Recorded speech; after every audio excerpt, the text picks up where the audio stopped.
বউবাজার নামটি শুনেই হয়তো অনেকের মনে ভিন্ন কৌতূহল জাগবে, কিন্তু বাস্তবে এটি রংপুর নগরীর আদর্শ পাড়ায় গড়ে ওঠা এক ব্যতিক্রমী বাজার, যেখানে প্রতিদিনের ক্রেতাদের ৯০%-ও বেশি গৃহবধূ নারী। সকালের আলো ফুটতে না ফুটতেই শুরু হয় বাজারের ব্যস্ততা। সকাল ৮টা বাজতে না বাজতেই চারপাশ ভরে যায় নারী ক্রেতাদের পদচারণায়। দুপুর ১টা পর্যন্ত চলে কেনাকাটার জমজমাট আয়োজন। সপ্তাহের প্রায় প্রতিটি দিনই দেখা যায় একই চিত্র।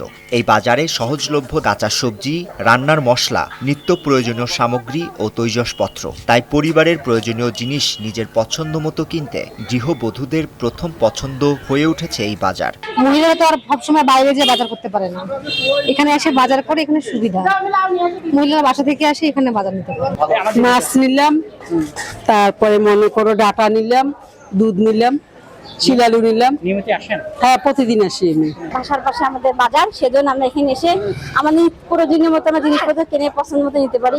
স্থানীয়দের ভাষ্য, সংসারের নানা কাজে পুরুষ সদস্যরা ব্যস্ত থাকায় পরিবারের নারীরাই এখন বাজারের দায়িত্ব সামলাচ্ছেন। এতে যেমন নিজেরা পছন্দ মতো পণ্য কিনতে পারছেন, তেমনি পরিবারের বাজার ব্যবস্থাপনাও হচ্ছে আরও সহজ। বিক্রেতারাও বেশ সন্তুষ্ট।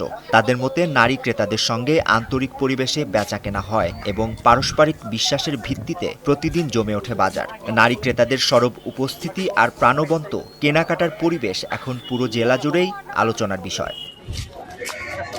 Shakib Mahmud, Times today.